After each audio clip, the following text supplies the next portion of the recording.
Madame, Monsieur, bonsoir. Nous sommes le mardi 30 juillet 2024, une date historique pour le Maroc. D'abord, parce qu'elle marque le jubilé d'argent du règne de Sa Majesté le roi Mohamed VI, 25 ans de réforme, de réalisation jalonnée d'acquis et de victoires, notamment diplomatiques. Et en cette date s'écrit une page nouvelle dans l'histoire séculaire entre le Royaume du Maroc et la République française.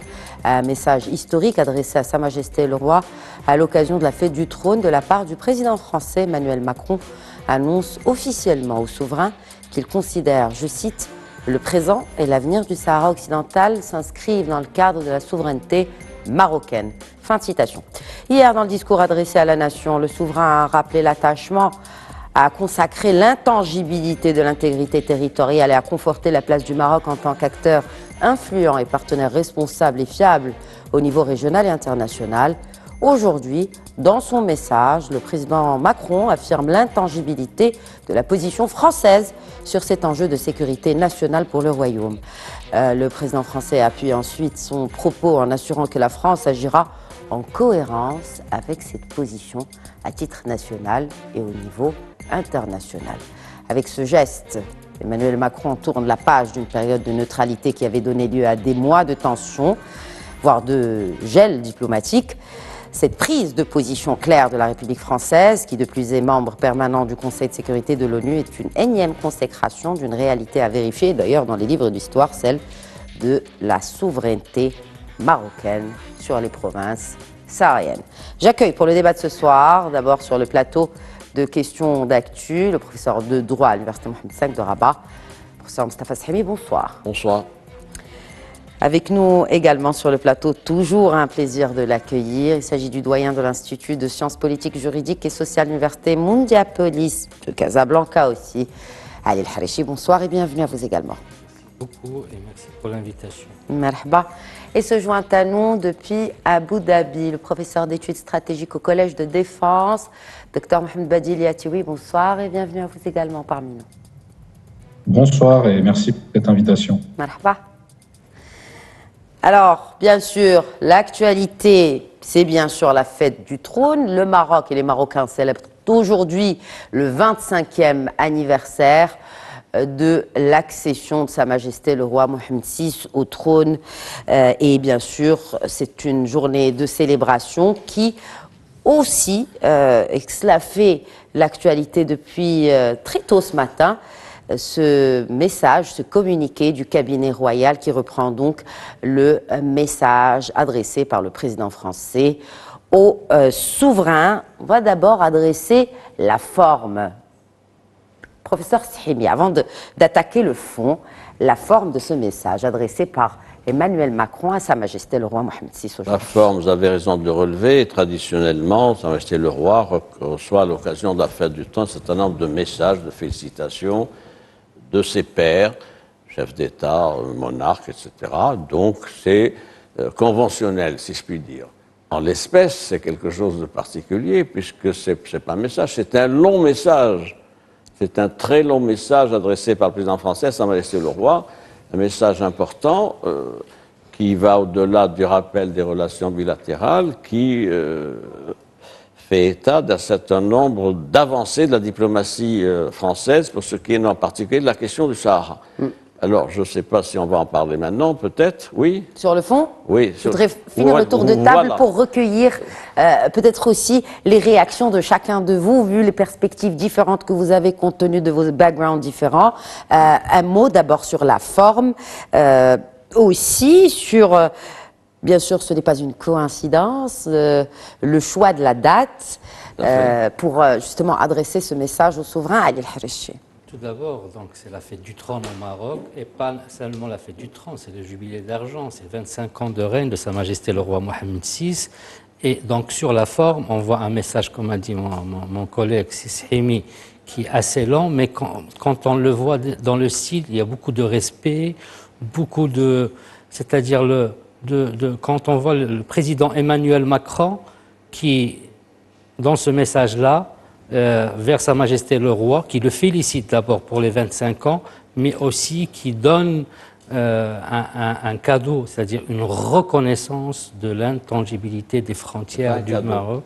Non, je sais que c'est pas un cadeau. Sur le terme cadeau. Oui, pour lui, c'est la position de la France est une position qui était mitigée, qui était ambiguë. Mais il a, professeur Sahimi, je le comprends, parce qu'en diplomatie, tout est souvent une affaire de mots. Oui. Et les mots, vraiment... J'ai dit par rapport à Emmanuel Macron, sa position-là, c'est comme il présentait, c'est-à-dire, quand je dis un cadeau, c'est-à-dire qu'il ne nous offre pas quelque chose. Le Sahara et les Marocains. Mais la position de la France est une position mitigée. Et Sa Majesté, il y a 2 ans, dans son discours, elle était très claire. Il a dit que le prisme avec lequel nous regardons nos amitiés, nos relations, que ce soit avec les partenaires traditionnels ou les partenaires, c'est-à-dire les nouveaux partenaires, c'est le Sahara marocain, c'est la reconnaissance du Sahara. Donc, pour Macron, il est dans le fait, dans une diplomatie, vous avez dit tout à l'heure, la France qui tourne une page. Et effectivement, la France tourne une page parce que la relation de la France et le Maroc, il y avait un gel pendant 2 ans, et l'une des questions qui était là, qui est restée, et c'était la question du Sahara. Le Maroc peut tout discuter avec les autres États, avec les États partenaires, mais le Sahara, on ne fait pas, c'est-à-dire on ne discute pas sur le Sahara, parce que c'est une réalité d'une part historique et une réalité juridique. Donc la reconnaissance par la France, et je reviendrai à cadeau parce que ce qui va peut-être suivre, c'est que la France est un pays qui était protecteur, c'est-à-dire le protectorat de la France et de l'Espagne au Maroc. C'est les pays qui ont le plus de documents de la véracité de la question marocaine. Et c'est ce que nous aimerions bien que les choses évoluent, c'est-à-dire dans ce sens-là, pour voir ces documents de la véracité de la question marocaine, c'est-à-dire sur le plan juridique, sur le plan historique, comme vous l'avez rappelé, les livres d'histoire, mais aussi les livres de droit, puisque entre les habitants de ces régions du sud du Maroc et le pouvoir central, il y avait ce qu'on appelle le serment d'allégeance. Et le serment d'allégeance est un acte qui doit être reconnu par le droit international coutumier comme étant une source de droit international. Aujourd'hui, la reconnaissance de la France, qui était un pays protecteur, c'est-à-dire qui était au protectorat ou une colonisation par rapport au Maroc, c'est quelque chose de très important. Et je pense que le président français a compris l'importance de cette question pour le Maroc. Et c'est pour ça que j'ai rappelé Et pour la France aussi. Mais bien sûr, pour la France, parce que le Maroc, d'ailleurs, il le dit dans son message, le Maroc, c'est un pays, le partenaire le plus fiable, si vous voulez, au niveau de cette région, et c'est le pays qui a le plus de relations avec les pays en Afrique. Le Maroc, c'est un pays fiable, c'est un pays stable, et qui permet à la France d'avoir, bien sûr, des relations je dirais, plus apaisé avec d'autres pays en Afrique. Qu'un message soit adressé comme ça par un chef de l'État, chef de l'État français au monarque marocain, Mohamed Badili Attiwi. Est-ce que c'est inédit dans l'histoire des relations entre les deux pays, de cette manière-là, avec le poids quand même de ce message adressé, parce qu'il ne s'agit pas juste d'un message de félicitations à l'occasion du 25e anniversaire de la Fête du Trône, mais là, c'est un message quand même avec son poids diplomatique, son poids géopolitique, et j'en passe. Bref, est-ce inédit, est-ce une première? Alors, il y a la formulation qui est utilisée, le vocabulaire qui est employé, qui est très important, sur lequel on va revenir, notamment l'intangibilité de la position française à l'avenir et la volonté de soutenir le Maroc d'un point de vue national et international, sans oublier le plan européen. Mais pour revenir à votre question, ce qui est important, c'est de voir que le président français, finalement, fait sienne la fameuse doctrine Chaban-Delmas, qui est qu'en France, sous la Ve République, la politique étrangère, tout comme la politique de défense nationale, est entre les mains du président de la République. C'est une doctrine qui a été élaborée par Jacques Chaban-Delmas pour le général de Gaulle et que l'ensemble des présidents français ont suivi, on va dire, à la lettre et en respectant l'esprit. Quand on sait la situation que vit la France d'un point de vue de politique interne, avec la situation un peu confuse qui a suivi la dissolution, les élections européennes, la dissolution, puis le résultat des élections législatives, c'est un pays sans nouveau gouvernement, avec un parlement fragmenté. Et pour tout ce qui touche à la politique étrangère, c'est le président de la République seul qui prend les décisions. Et Emmanuel Macron, après des années d'atermoiement et des années aussi, il faut le reconnaître et le rappeler, de tension entre le Maroc et la France, du fait de son côté, son incapacité finalement à choisir et à prendre des décisions, a fini par trancher, à prendre une décision qui est claire et qui est irrévocable, puisqu'il s'est rendu compte et qu'il a fini par finalement reconnaître la réalité, qui est à la fois la marocanité du Sahara, mais aussi pour la France d'un point de vue plus général et plus régional, la nécessité d'avoir des partenaires fiables et des partenaires stables en Afrique, dans une région à la fois maghrébine, la région sahélienne, qui sont des régions complexes, qui ont un certain nombre de dossiers économiques, sécuritaires, géopolitiques, géoéconomiques qui sont là, et la France a besoin de partenaires crédibles. Et finalement, quand on regarde le panorama global à la fois maghrébin et sahélien, s'il y a un partenaire qui tire finalement son épingle du jeu, c'est le Royaume du Maroc, puisqu'on a 25 ans de règne de Sa Majesté qui ont fortement aidé le Maroc, fortement contribué à ce que le Maroc gagne cette place de leader régional du fait du leadership exercé par Sa Majesté et des décisions qu'il a pu prendre et des politiques qu'il a su mettre en place à la fois d'un point de vue intérieur et bien sûr d'un point de vue diplomatique, que ce soit régional ou international. Alors si on venait à juxtaposer les différentes positions, notamment des pays européens vis-à-vis de la question de l'intégrité territoriale, bien sûr, entre les pays européens, notamment l'Espagne et la France, et celle des États-Unis. Que pouvez-vous nous dire sur cela, Mustapha Sahimi, en termes de, justement, le poids des mots en diplomatie et la diplomatie est souvent affaire de mots. Dans le choix des mots utilisés, des expressions utilisées. Vous me permettez de revenir sur les deux éléments évoqués par mes collègues. Il y a une première interrogation. Pourquoi on en arrive là le 30 juillet 2024 avec Paris? J'ai contesté le terme de cadeau. Il n'y a pas de cadeau entre les États, il n'y a pas de cadeau, il y a des intérêts. Donc, alors, il y a eu un processus de tension qui s'est caractérisé par un certain nombre d'actes hostiles de la diplomatie française. De la diplomatie française, pas au niveau des Nations Unies, évidemment, au niveau, par exemple, du Parlement européen, où c'était le président du groupe des eurodéputés macroniens, le groupe Renew, qui, Stéphane Séjourné, ministre des Affaires étrangères, qui avait été à la manœuvre pour faire voter par le Parlement européen 2 résolutions hostiles au Royaume. L'une en janvier de 2023 et l'autre en février sur la situation des droits de l'homme et les ressources naturelles dans les provinces sahariennes. C'est important de savoir d'où on vient. La position française est une position maintenant qui a tiré les conclusions d'une diplomatie aventureuse et erratique. Autre élément qui a joué pour la diplomatie française, c'est le tropisme qui avait été fait par le président Macron à propos de l'Algérie. Il avait réarticulé sa diplomatie maghrébine en direction de l'Algérie avec ce voyage, vous vous souvenez, en août 2022. On a suivi par la première ministre Elisabeth Borne avec 16 ministres, donc dans les semaines qui avaient suivi.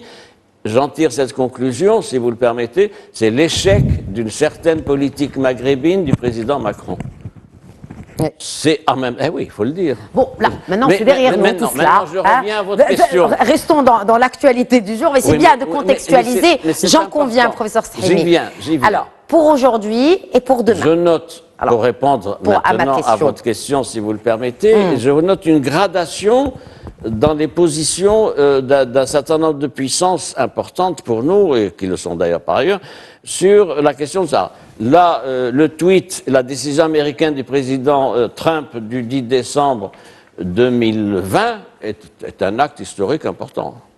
C'est la première puissance.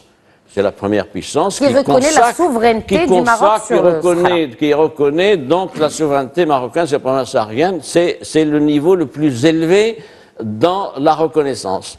Ensuite, il y a une gradation qui suit. Nous avons par exemple l'Espagne.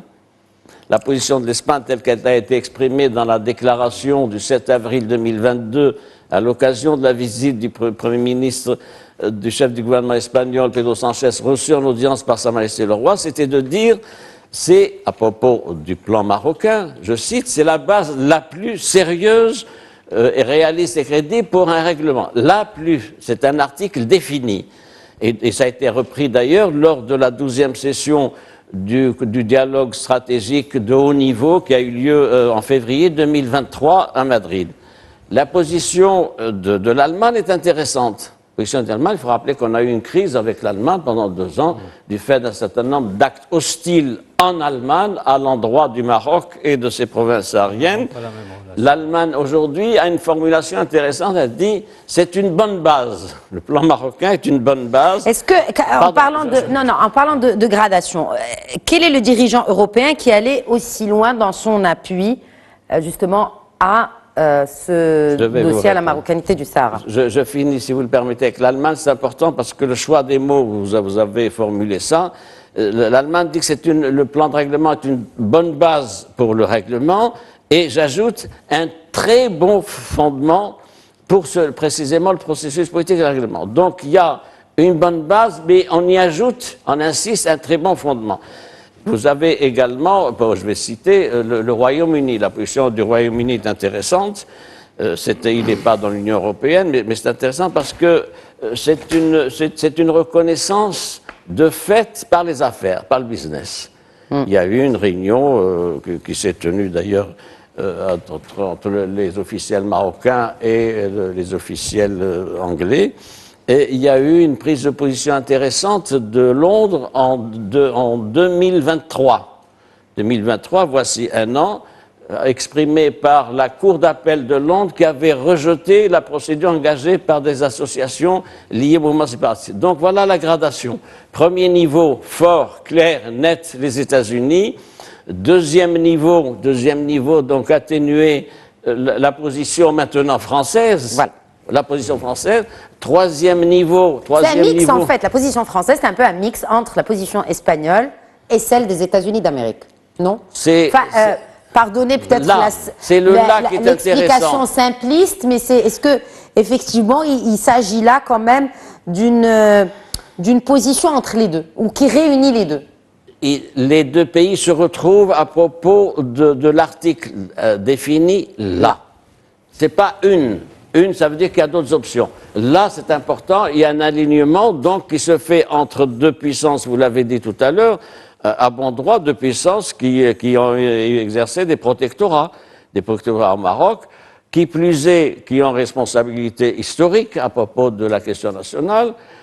Plus encore, la France est membre du Conseil de sécurité, ce qui n'est pas le cas de l'Espagne, donc ça donne du poids. Ça donne du poids, je crois que c'est important. Deux pays qui composent ce Conseil de sécurité des Nations Unies appuient la position marocaine, voire même reconnaissent de facto la marocanité des provinces sahariennes. Est-ce qu'on peut parler d'un basculement diplomatique proprement dit avec ce message aujourd'hui adressé par le président, dans ce message plutôt, du président Emmanuel Macron? Oui, c'est un basculement et un tournant diplomatique de la France par rapport à la question marocaine. Je prends tout ce qu'a dit mon collègue. Par rapport aux Nations Unies, la France a toujours soutenu la position marocaine depuis 2007. Mais maintenant, c'est une position, pour ce que vous avez parlé de la gradation, oui, mon collègue en a parlé, la première position, c'est les États-Unis, où la reconnaissance était claire de la souveraineté du Maroc sur son intégrité territoriale. Maintenant, la position de la France, elle est la deuxième, la plus importante. Pourquoi? Parce qu'il vient du président, c'est-à-dire du chef de l'État de la France. Donc il a une valeur diplomatique, c'est-à-dire une reconnaissance tacite par le président de la République française. La deuxième chose, il parle de quoi? Il dit le présent est l'avenir, et il dit une phrase, un mot que vous avez peut-être oublié, mon ami, la seule solution, c'est la seule qui est proposée par le Maroc. Ce n'est pas la meilleure solution ou la plus juste, la plus réaliste. La seule solution est dans l'intégrité territoriale, c'est-à-dire la souveraineté marocaine. Ça, c'est très important. C'est-à-dire. Il ne dit pas la solution, il dit la seule base. Oui, c'est la seule base. C'est la seule. La seule, ce n'est pas la meilleure. Voilà. Donc là, on est dans un mot qui pèse sur le langage diplomatique. Et les conséquences, quand il dit les conséquences sur le plan national et international, ça veut dire quoi sur les conséquences sur le plan national? Normalement, la carte du Maroc aujourd'hui, qu'on va voir au niveau de la télé française ou qu'on va voir dans des manuels français doit être entière comme elle est dans son intégrité aujourd'hui territoriale. Non, maintenant c'est une Mais reconnaissance. c'est des signes précurseurs un peu Oui, mais maintenant, avant cette officialisation de la position française. En diplomatie, quand on parle d'une reconnaissance tacite, c'est-à-dire c'est officiel. Cette lettre est une manière de reconnaissance officielle de la marocanité du Sahara par le président de la République française. Donc, et puis sur le plan international, il y a deux niveaux. Il y a le niveau de l'Union européenne, où le Maroc d'ailleurs, il le cite, le président français, est l'un des partenaires, les premiers partenaires de l'Union européenne. Donc la position du Maroc au niveau de l'Union européenne va être soutenue plus par la France. Il y a Quand on dit, ça veut dire que la France va faire, comme elle a fait un peu de lobbying, hein, même sur cette affaire de Pegasus et d'autres affaires au Parlement européen, parce que là, le président français assure que la France va accompagner, finalement soutenir les efforts du Maroc. Au niveau de la Commission aussi européenne, qui est notre allié, et bien sûr au niveau des Nations Unies. Qu'est-ce que cela changerait concrètement? Vous l'avez déjà dit, c'est la deuxième puissance, c'est-à-dire les 5 pays du Conseil de sécurité, vous avez le deuxième après les États-Unis. Non, mais après Paris et Madrid et bon, un peu moins Berlin, qu'est-ce que cela peut vers quelle position européenne de l'UE peut-on nous diriger dans l'avenir? La France et l'Allemagne sont d'abord le centre de l'Europe, si vous voulez.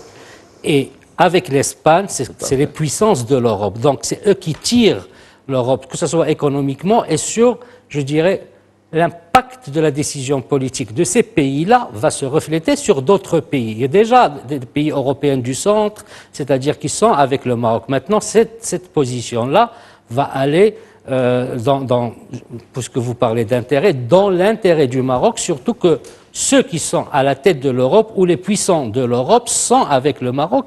Enfin, ils sont avec la véracité de la question marocaine, si vous permettez, qui a été toujours quelque chose de en droit international. En complément de ce qu'a dit mon collègue, ce qui va changer, c'est qu'il y a une capitalisation d'acquis et une dynamique vers des avancées. Avec la nouvelle position française. Et c'est extrêmement intéressant, évidemment, au niveau des Nations Unies, la position française est connue, au niveau de l'Union européenne, mais le plus intéressant peut-être, c'est que ça va pousser à faire avancer le processus.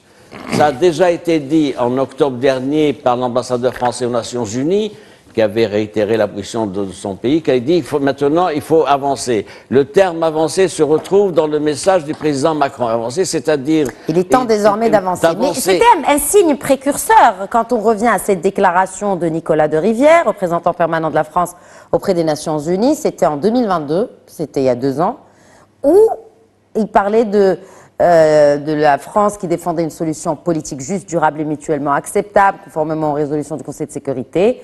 Et il a rappelé le soutien historique, clair et constant de la France au plan d'autonomie marocain. Bon, cela dit, il a rappelé un peu aussi les positions de la France dans ce Conseil de sécurité, quand des résolutions concernant le Sahara marocain allaient être votées. Et ça, c'est effectivement, c'est une posture constante. Mais ce plan est sur la table depuis 2007, il est temps désormais d'avancer. Fin de citation. Donc là, c'était en 2022. Et on retrouve effectivement ce terme avancé, mais est-ce que c'était déjà précurseur et on disséminait quand même des messages un peu subliminaux finalement parce que quand même un diplomate aussi chevronné que Monsieur de Rivière... L'ambassadeur français aux Nations Unies, il est dans la ligne du Quai d'Orsay et du prix de l'Élysée. Ses discours sont vus, revus, corrigés, validés, etc. Donc l'idée d'avancer, c'était intéressant, c'était la première innovation de vocabulaire dans la position française. C'est repris, comme vous l'avez relevé, vous aussi, dans le message du président Macron à Sa Majesté le Roi. Il dit, il faut faire avancer. Ça veut dire que l'on peut espérer des initiatives maintenant. On ne peut plus se contenter de gérer le dossier du Sahara marocain au niveau des Nations Unies avec le rapport du secrétaire général de l'ONU, celui du responsable de la MINURSO et celui de l'envoyé personnel Staffan de Mistura. Pourquoi? Parce qu'il y a une grande lassitude de la communauté internationale et du Conseil de sécurité à propos de cette question qui est posée aux Nations Unies. Qu'est-ce qui vous fait dire qu'il y a de la lassitude et qu'on ne veut pas peut-être que les choses restent stagnantes? Je vais vous donner mes références. J'ai 2 rapports au moins du secrétaire général de l'ONU, Antonio Guterres, qui, devant le Conseil de sécurité, a dit il faut mettre fin à cette situation qui n'a que trop tardé. Et il avait invoqué, par exemple, la charge financière de la MINURSO, c'est 62 millions de dollars par an. C'est une charge financière dans le cadre du budget des opérations. Il y a un phénomène de lassitude, c'est-à-dire que tous les ans revient ce dossier ou 2 fois par an, etc. Il n'y a pas d'avancée. Et puis, il y a aussi la responsabilité du pays voisin, en l'occurrence l'Algérie, qui avait participé au processus de négociation défini par les Nations Unies, notamment le format des tables rondes, et qui s'est retiré des tables rondes. Il y a également un autre élément, c'est le fait que le mouvement séparatiste a déclaré la rupture du cessez-le-feu en novembre 2020, suite à l'opération de normalisation du passage de Guelgueret. Donc voilà une situation qui ne peut pas perdurer pour la communauté internationale. Et je pense que la diplomatie française va reprendre la main de concert, sans doute, avec l'administration américaine, avec également l'Allemagne, qui n'est pas membre du Conseil de sécurité, mais pour, au mois d'octobre prochain, peut-être prendre un certain nombre d'initiatives. Alors, l'initiative du président, c'est intéressant à soulever. L'initiative a quand même fait réagir beaucoup d'hommes politiques, même en France. Mohamed Badil Yatiwi, on le voit, cette lettre, ce message du président Macron a fait réagir, notamment à droite. Beaucoup ont salué cette décision, notamment la ministre de la Culture du gouvernement Attal, Rachida Dati, qui a des origines marocaines, doit-on le rappeler aussi, qui s'est félicitée sur les réseaux sociaux quelques minutes à peine après que le message soit rendu public. Comment, selon vous, cette position de la France est-elle perçue de manière beaucoup plus générale dans un climat assez tendu politiquement en France aujourd'hui? Alors, pour répondre à votre question et en même temps reprendre ce qu'a dit le professeur Srimi, il y a la question de l'arithmétique.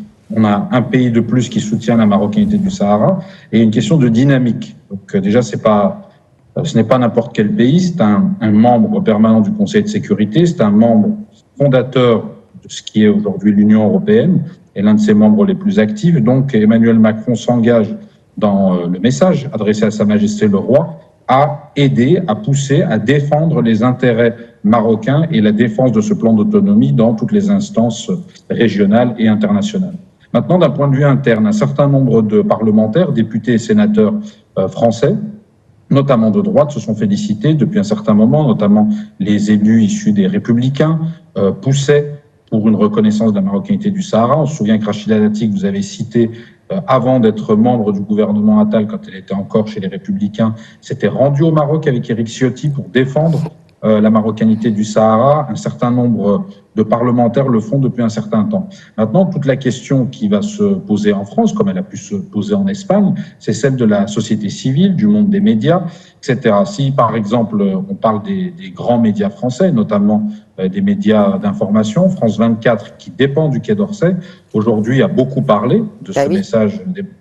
Elle a pris son temps quand même à réagir, hein. On l'a vu tout à l'heure, justement sur nos écrans, avec toutes les chaînes bien évidemment de news internationales.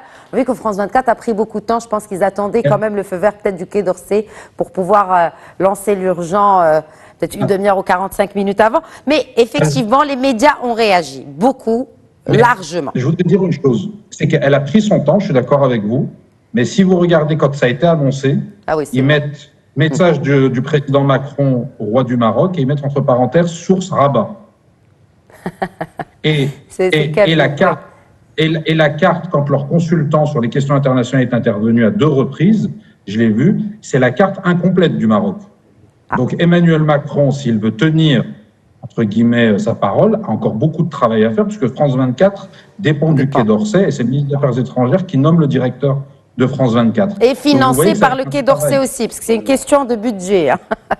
Voilà. Et donc si d'agenda. Je veux faire un parallèle, c'est que si vous vous souvenez, la TVE, la télévision publique espagnole, et notamment TVE International, qui est un peu le France 24 espagnol, pour parler vite, avait aussi mis quelques semaines avant de s'adapter, et finalement, la carte complète du Maroc, maintenant, apparaît lorsque le Maroc est abordé dans les médias espagnols. Donc vous voyez, il y a aussi beaucoup de travail à faire en interne. C'est-à-dire que quand l'Espagne ou la France reconnaissent la marocanité du Sahara, il y a bien sûr la relation bilatérale qui s'améliore, ça c'est quelque chose d'indéniable. Il y a aussi la volonté française affirmée par Emmanuel Macron de pousser et d'aider le Maroc à faire avancer finalement sa cause dans les instances internationales pour clore définitivement ce conflit artificiel. Mais il y a aussi en interne un certain nombre de blocages qui peuvent exister et c'est la responsabilité du président Macron en tant que, justement, responsable de la politique étrangère, et même si un gouvernement de gauche, par exemple, venait à être mis en place, ce dont je doute fortement, il aura son mot à dire sur la nomination du titulaire du Quai d'Orsay. Donc il pourra continuer à faire pression et tenir l'engagement qu'il a fait à Sa Majesté le Roi aujourd'hui. Alors, ce qui est intéressant, parce que vous avez parlé justement des réactions, notamment de la presse française, parlons-en juste, bon, rapidement, hein, mais on le voit à droite comme à gauche. On a parlé tout à l'heure, Ali El-Harichi, avec vous, avant le début de cette émission, de cet article de Libération. Donc là, on a parlé un peu de la droite, parlons de la gauche aussi. Et là, il y a quelques heures, après l'article sur justement est-ce qu'il y a une réconciliation, Libé qui titre « Après des années sur un fil, la France épouse la ligne marocaine ». Très bien. Il épouse la ligne qui est juste, qui est correcte, et la ligne... Parce que... Et la ligne de développement, parce que c'est intéressant, on parle depuis tout à l'heure de diplomatie, ça a été évoqué par Emmanuel Macron. Je pense que la communauté internationale aujourd'hui n'est plus insensible, n'est plus aveugle, et ne fait pas justement la sourde oreille vis-à-vis de l'écho qui émane notamment des provinces du Sud, du développement économique des provinces du Sud.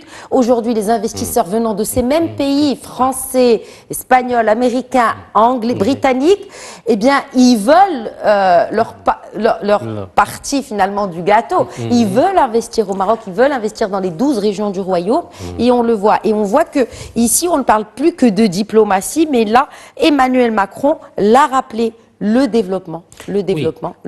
Oui, le développement, il faut le dire. Le Maroc, deux mots. Le Maroc est un pays stable et le Maroc est un pays fiable.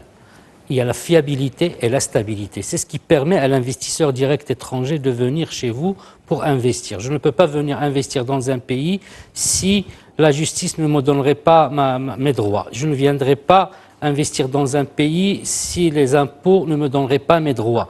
Donc le Maroc, il a fait beaucoup de réformes au niveau de ses lois, et là ce sont des choses que nous suivons, que nous enseignons aussi à nos étudiants, et nous voyons ces réformes qu'a fait le Maroc pendant ces 15-20 dernières années, que ce soit sur le plan de l'investissement, que ce soit sur la réforme de la justice, que ce soit sur toutes les réformes qui peuvent accompagner un investisseur public ou privé pour venir chez vous. Donc, cette stabilité et la fiabilité.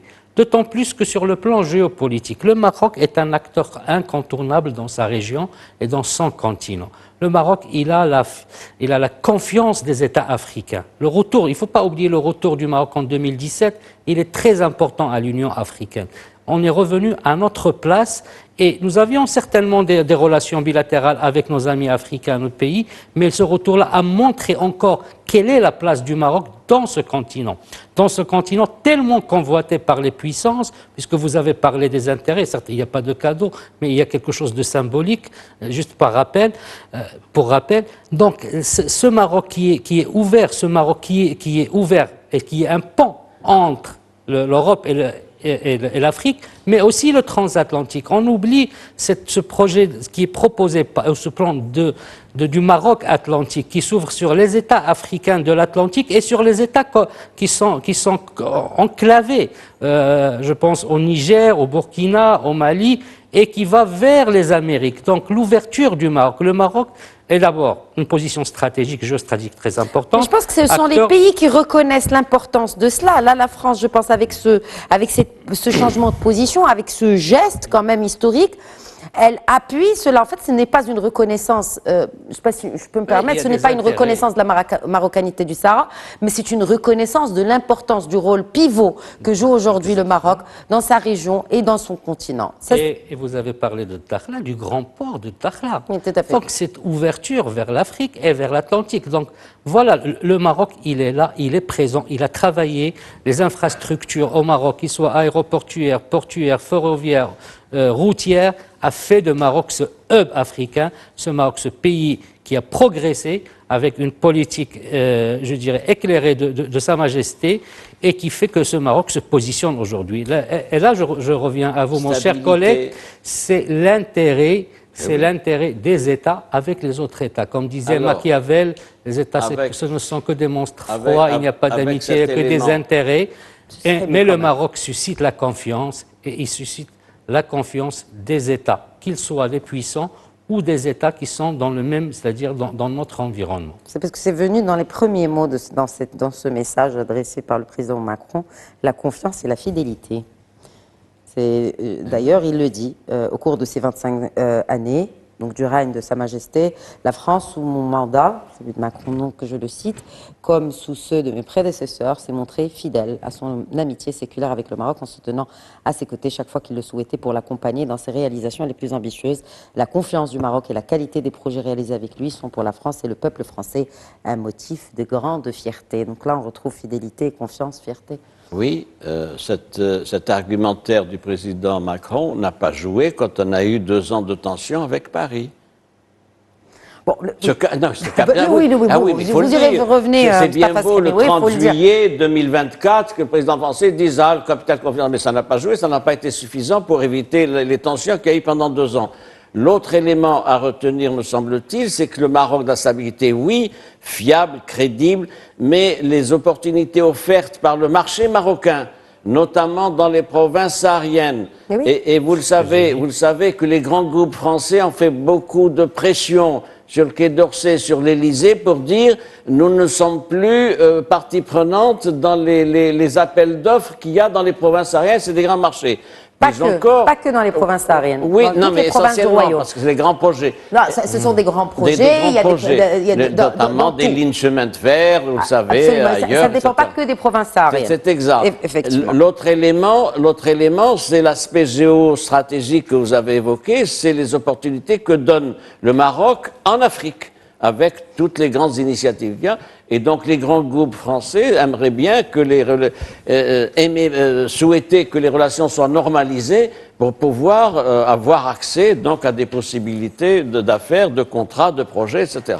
Alors, en diplomatie, si on devait décortiquer ce message, la France entend désormais agir en cohérence avec cette position.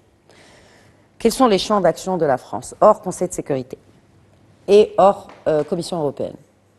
D'abord, le fait que c'est la réaffirmation d'une position pour le présent et pour l'avenir avec l'intangibilité. C'est-à-dire, il n'y a pas de variation conjoncturelle suivant les uns et les autres. Donc, c'est une façon de donner des gages au Maroc. Qu'on dise intangibilité dans un royaume, qui a des milliers d'années d'âge.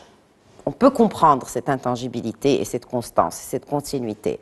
Or, la République française dépend aussi des élections et des urnes. Je vous réponds. Si vous le permettez, dans la distribution des pouvoirs au sein de la Ve République, ça a été évoqué par mon collègue tout à l'heure, il y a ce qu'on appelle le domaine réservé. Domaine réservé qui est une notion qui n'est pas dans la Constitution, mais qui fait que le chef de l'État a un domaine réservé qui comprend notamment les affaires étrangères et l'armée. C'est une notion qui a été défendue en 1962 par l'ancien maire de Bordeaux, qui était Jacques Chaban-Delmas, à propos des pouvoirs du général de Gaulle. Qu'est-ce qui va se passer aujourd'hui? On ne sait pas quelle va être la combinaison gouvernementale sortante de la situation actuelle en France. En tout état de cause, le président français, chef d'État jusqu'à 2027, aura la haute main sur la politique militaire de son pays et sur la politique étrangère. Et donc, ça sera intéressant, le choix du ministre des Affaires étrangères. Mais quel que soit le choix du ministre des Affaires étrangères français, donc titulaire du Quai d'Orsay, l'essentiel de la définition de la diplomatie française se fera toujours à l'Élysée jusqu'à 2027 en tout cas. Mohamed Badine Liatioui, aussi, la jeunesse, on a parlé de développement économique, Emmanuel Macron a parlé des jeunesses des deux côtés, des jeunesses des deux pays et du rôle peut-être de la jeunesse, mais aussi de l'importance de la jeunesse dans la relation entre la France et le Maroc. Oui, Emmanuel Macron est conscient bien évidemment de la diaspora marocaine qui est en France, nombre d'étudiants très importants, le nombre aussi de franco-marocains qui, après 3-4 générations, continuent de se revendiquer à la fois français et à la fois marocains, ce qui, évidemment, pour Emmanuel Macron est un certain questionnement pour beaucoup de gens dans la classe politique et médiatique française. Et bien évidemment, les relations entre la France et le Maroc sont des relations à la fois sur des questions d'éducation, des questions culturelles, sans oublier bien sûr les questions économiques qui ont été mises en avant. Et il a aussi conscience d'une chose, c'est que sans une reconnaissance explicite comme celle d'aujourd'hui, il y avait un risque dans une partie de la jeunesse marocaine notamment, et qui malgré tout, je pense que malgré le changement de position, ça continue à se faire, c'est la perte d'influence finalement de la langue française. Et ça, c'est un autre problème pour la France, c'est un autre débat, la question de la francophonie, mais il y avait une véritable peur à Paris sur cette question-là. Il y a une volonté aussi de, on va dire, limiter la casse, si vous me permettez l'expression, une volonté de maintenir les jeunesses françaises et marocaines quelque part en osmose et aussi en forme de, on va dire, d'interconnexion permanente. Et la langue joue un rôle considérable, tout comme l'éducation. Comme la prospérité aussi, parce qu'il n'y a pas, on peut pas envisager aujourd'hui une prospérité en Europe sans la prospérité de l'autre côté de la Méditerranée. C'est évident. Et pour Emmanuel Macron, il y a une question aussi qui est claire. Il y a une question migratoire qui est claire. Le rôle du Maroc n'est plus à démontrer sur cette question-là. C'est un pays qui est un pays à la fois stable et à la fois sérieux dans le domaine de la coopération, dans le domaine migratoire, ce qui n'est pas le cas de tout le monde. Donc Emmanuel Macron a raison d'insister sur les jeunesses et sur notamment la jeunesse marocaine. Et un élément qui est à prendre en compte, c'est que la prospérité, comme vous l'avez dit, la prospérité des provinces du Sud, c'est la prospérité de tout le Maroc. Et on ne peut pas dissocier les deux. Emmanuel Macron l'a enfin compris pour le bien du Maroc, mais aussi pour le bien de la France et de ses intérêts à la fois au Maroc, mais aussi en Afrique, puisque le Maroc est un véritable hub pour les entreprises françaises qui souhaitent continuer à s'implanter dans de nombreux pays africains du fait de leur savoir-faire, notamment industriel et autres.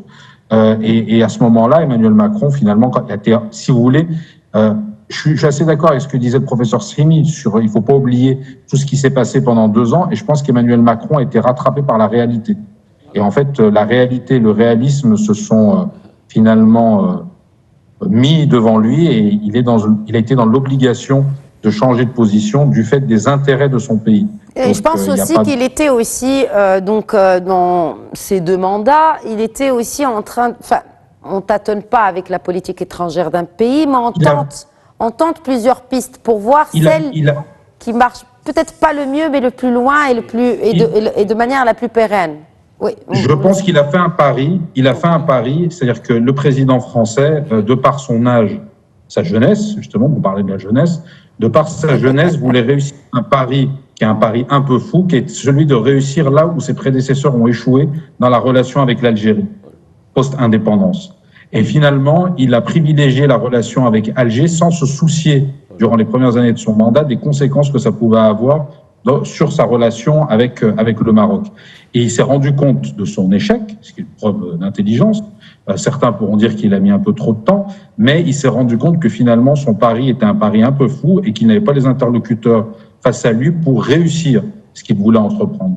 Et le réalisme, la réelle politique l'ont rattrapé. Le patronat français a poussé la porte de l'Élysée à de nombreuses reprises, et celle du Quai d'Orsay et celle des autres ministères, pour dire finalement, si on veut continuer à avoir de l'influence au Maroc, de l'influence en Afrique d'un point de vue économique, culturel, linguistique, etc., il faut s'appuyer sur le Maroc, et cela passe, puisque Sa Majesté le Roi l'avait dit dans un discours du trône précédent, par la reconnaissance de la marocanité du Sahara. Donc finalement, c'est la réalité, le réalisme politique qui ont rattrapé Emmanuel Macron, qui a tenté des choses, mais qui finalement a tenté des choses assez dangereuses pour les intérêts de son propre pays. Et il a fini par se rendre compte de son erreur et de son échec.